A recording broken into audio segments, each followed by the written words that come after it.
Oh, so for those of you off thinking of building a pick-and-place machine, keep your eye out for thrown-away Keurig machines.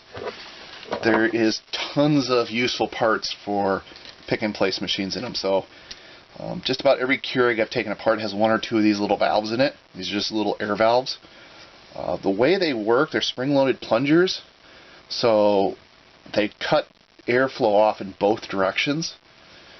You can suck or blow very hard on either port, and it doesn't pass through unless they're energized. Also, there's tons of little plastic tees and short pieces of really nice silicone tubing. So this is my baggie of Keurig tubing parts. That's probably only from like 2 Keurigs. So there is a ton of little plumbing widgets in there. The other thing that's in the Keurig is they have a little mini air pump. Now, I haven't gotten around to taking this apart yet, but I'm wondering if I flip the little valves around inside of it, if I can turn this into a small vacuum pump. I don't know if it's going to have enough oomph for this project, but hey, if you can find a free Keurig on the side of the road, go steal some parts. Okay, back. So I did this one up before I did that one, which I was just working on, so I still need to come back and show you how I did the second bearing. But I wanted to work on the plunger flag. So there's the end of the coupler for the Junkie. I think they're Junkie 100 nozzles.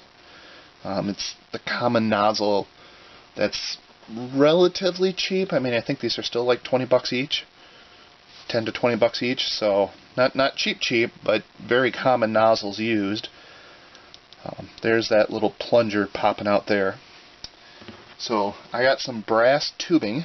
It's actual tubing, and it's sort of a sloppy fit here, which is good, because then if it's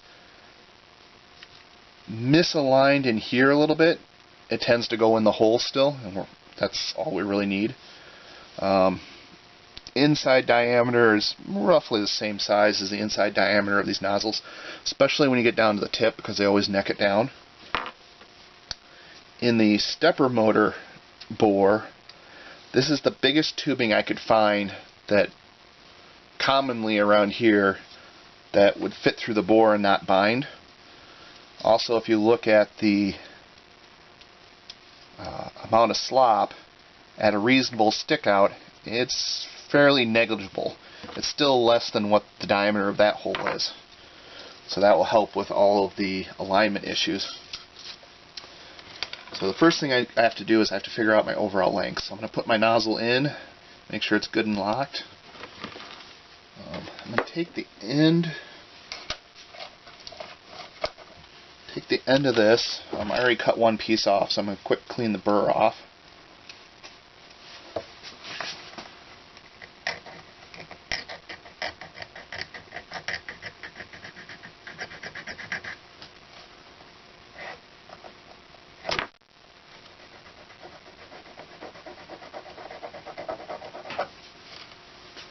So all I did there is I took the burr off the end of this. Now I'll take the burr off the inside real quick. So there we have a nice flat and edge burred piece of tubing. Let's shove that down and make sure it's locked into the nozzle. And then just take an X-Acto knife and lay it flat on the surface of my body and just score a quick little mark. Need more hands. Quick little mark on the tube.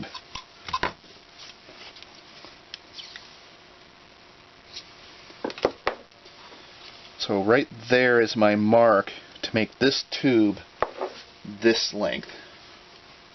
So I have enough slot. I have like 5 millimeters of over travel, so I don't need to be dead on.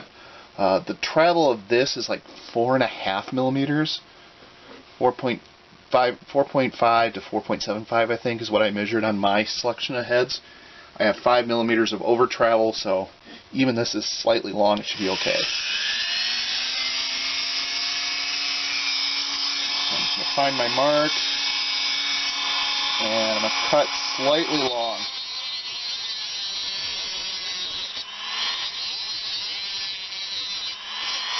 I don't know if you can see that. I'm just holding the Dremel tool against it and spinning the tube to try and get a nice cut on it, or as nice as you can with the Dremel tool.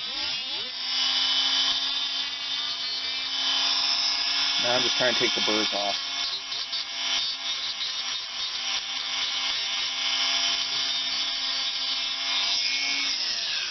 So that's the bulk of the material gone. Now I'll just clean up the end with a file. That.